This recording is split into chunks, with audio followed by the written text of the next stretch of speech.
Baik, bismillahirrahmanirrahim. Assalamualaikum warahmatullahi wabarakatuh. Selamat pagi anak-anakku semuanya. Jumpa lagi dengan Pak Guru di pembelajaran Al-Quran Hadis. Semoga kalian semuanya dalam keadaan sehat dan tetap semangat dalam mengikuti pembelajaran Al-Quran Hadis.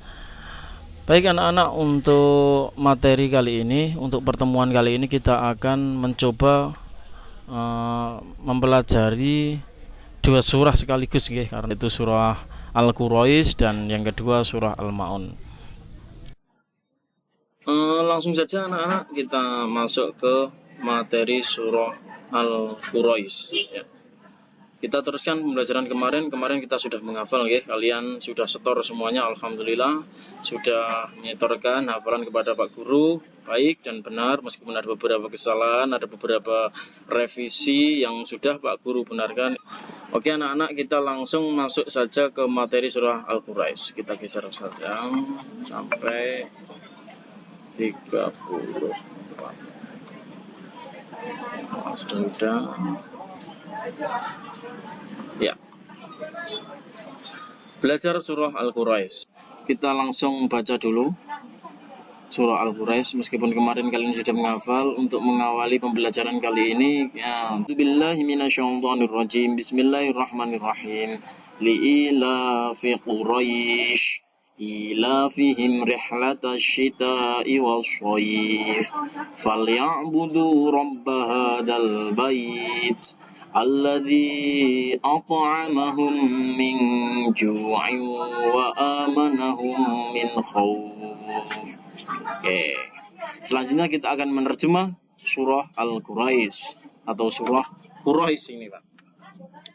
Sebelum kita mengartikan secara lengkap, ayo kita mengartikan secara terpisah agar kita mengetahui kosakatanya. Jadi anak-anak, kita mulai dari li'ilafi. Nah ini, karena kebiasaan. Quraisy itu artinya orang-orang Quraisy, anak-anak. Orang-orang Quraisy. Kemudian, sebentar, saya aktifkan ini dulu.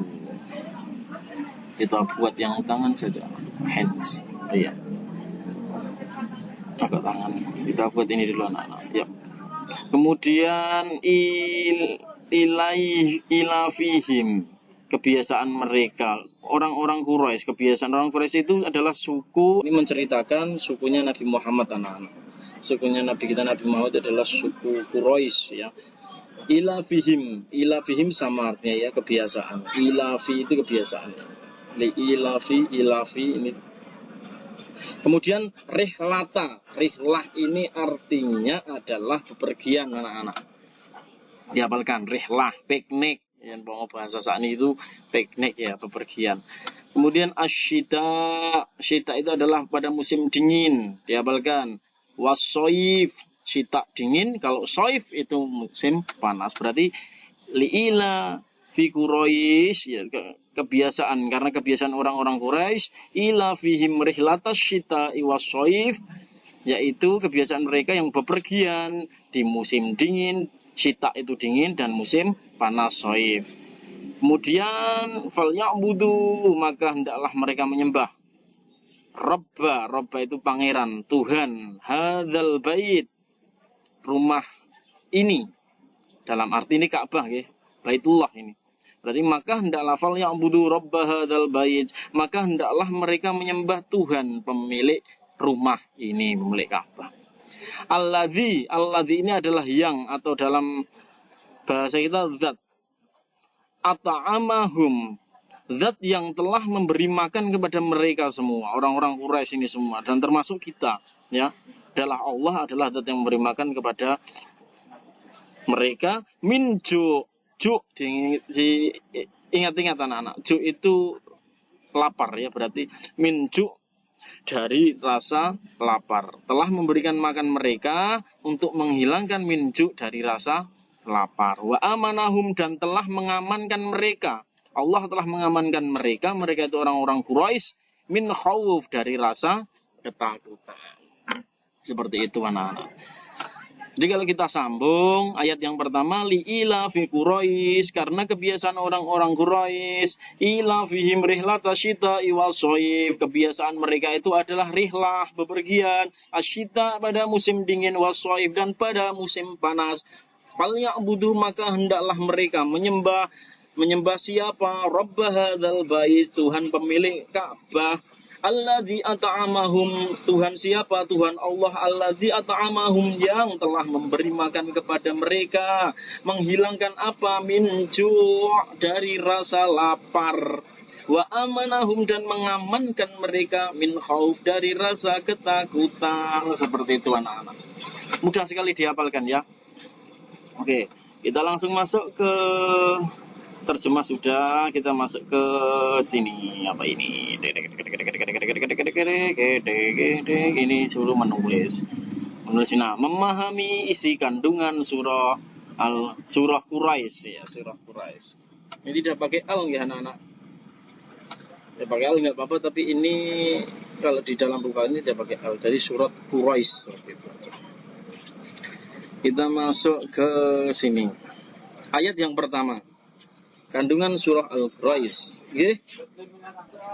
Kita masuk kepada kandungan surah Al-Quraisy. Kandungan surah Al-Quraisy ayat yang pertama. Ini kita ini kan aja. Oh. Ya. Kita blok saja. Ayat yang pertama li'ila fi Quraisy, menjelaskan tentang kebiasaan suku Quraisy yang mempunyai mata pencaharian pokok berdagang. Jadi anak-anak, ketika orang-orang Quraisy itu bepergian atau rihlah itu ternyata orang mung dolan tok, tidak piknik ya. Kita pahami bahwa mereka bepergian di musim dingin maupun panas, itu mereka itu berdagang anak-anak. Ya, berdagang secara rombongan. Jadi orang-orang Quraisy dulu kalau berdagang itu berombong kafilah ya, namanya kafilah. Rombong-rombong dan berhari-hari. Jadi tidak kok pagi berangkat sore langsung pulang, enggak, karena dagangnya nanti di negeri Syam, Basrah, Kufah dan lain sebagainya. Jadi berhari-hari koyo kemah ngoten niku. Kita lanjut ke ayat kedua. Kita blok sampai sini. Set.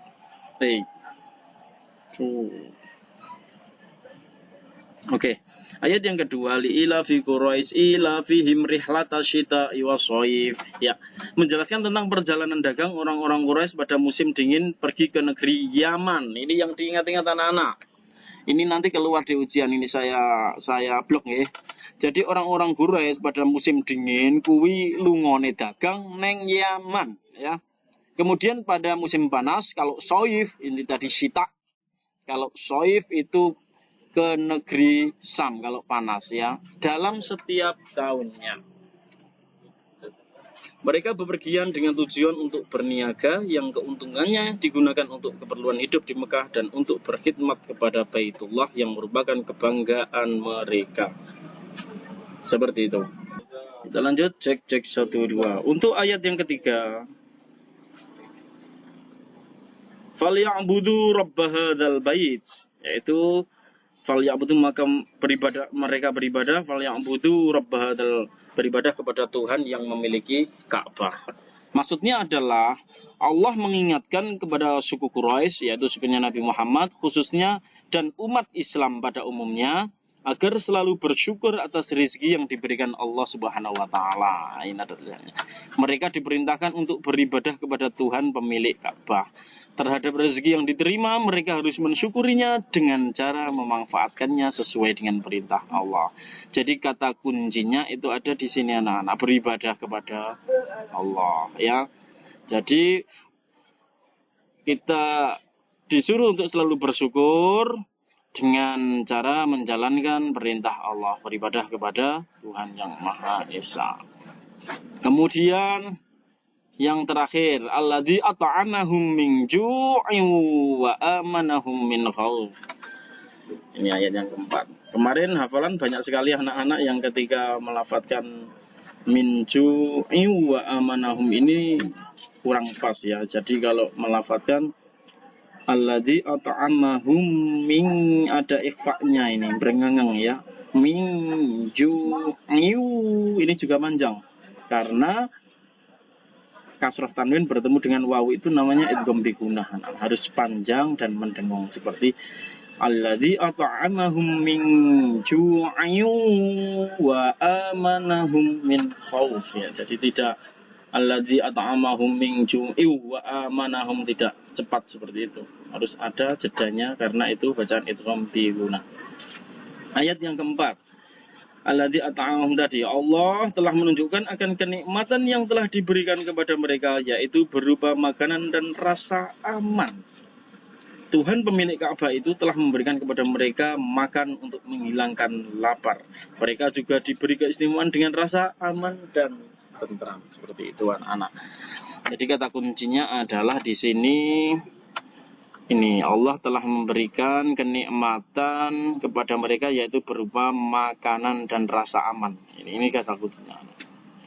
Maksudnya makanan ini bukan langsung dari langit diturunkan makanan, bukan, tapi mereka dipermudah untuk berdagangnya sehingga mendapatkan uang, kemudian uang dijual untuk uang dibelikan untuk membeli makanan dan rasa aman. Seperti itu anak-anak, mudah sekali nggih.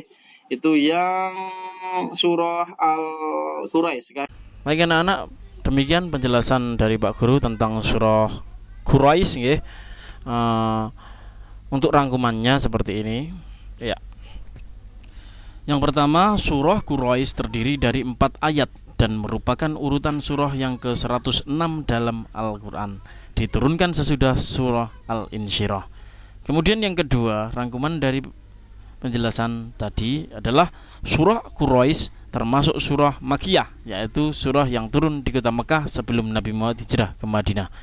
Quraisy artinya suku Quraisy atau Bani Quraisy, yaitu menerangkan tentang kehidupan orang Quraisy serta kewajiban yang seharusnya mereka penuhi. Seperti itu anak-anak, itu adalah rangkuman. Kemudian anak-anak, untuk mengakhiri pembelajaran pada pertemuan kali ini, coba kita kerjakan ini anak-anak. Iseng-iseng saja nggih. Carilah kata yang sesuai dengan surah Al-Quraisy yang telah dipelajari, kemudian berilah garis untuk menyambung kata-kata yang tepat. Jadi anak-anak, tadi sama Pak Guru kalian sudah mempelajari surah Al-Quraisy. Coba kita cari kata-kata yang tadi sudah Pak Guru sampaikan, okay? Sekilas saja. Coba siapa yang bisa menemukan? Kita mulai dari awal ini. Nah, ini kebiasaan 1. Kemudian ini masuk ya, kebiasaan orang-orang Quraisy tadi, yaitu bepergian atau berdagang. Kemudian memberi. Nah, ini masuk memberi. Siapa yang memberi? Ini yang memberi ini adalah Allah, memberi aman kepada orang-orang Quraisy atau memberi rizki kepada orang-orang. Kemudian Tuhan, loh ini ada ya anak-anak. Nah. Kemudian lapar. No. Kemudian pemilik, ada semua ini, pemilik Ka'bah. Pemilik Ka'bah ini maksudnya Allah. Kemudian menyembah, siapa yang menyembah? Orang-orang Quraisy dan kita semuanya menyembah pada Allah. Kemudian suku, ada semua ini anak. Kita melanjut ke bawahnya, bepergian. Ini ada, yang bepergian orang-orang Quraisy tadi. Aman, ya diberi rasa aman oleh Allah. Kemudian takut, ini juga ya, menghilangkan rasa takut ya. Allah memberikan kepada orang Quraisy rasa aman sehingga menghilangkan rasa takutnya. Kemudian rumah Ka'bah, lah ini ada 2 nih, rumah Ka'bah. Kemudian yang terakhir menyembah, ada semua ya anak-anak ya, mudah ini. Baik, itu aja anak-anakku semuanya. Semoga kalian paham pada pertemuan kali ini, bermanfaat. Semoga apa yang Pak Guru sampaikan bermanfaat buat kalian semuanya dan bisa dijadikan ibrah, pelajaran buat kita semua bahwa kita sebagai umat Islam tadi intinya adalah kita disuruh untuk beribadah kepada Allah, untuk mensyukuri nikmat kehidupan yang kita miliki ini. Kita harus beribadah, yaitu menjalankan sholat 5 waktu dengan rajin dan menjalankan sunnah-sunnah yang diajarkan oleh Rasulullah kepada kita. Oke, itu aja. Terima kasih dari Pak Guru, cukup sekian ya. Kita berjumpa di lain waktu untuk mempelajari surah Al-Ma'un ganti ya. Untuk ke depan kita akan mempelajari surah Al-Ma'un. Terima kasih anak-anakku semuanya. Salam semangat belajar. Allahul muwaffiq ila aqwamit thoriq. Assalamualaikum warahmatullahi wabarakatuh.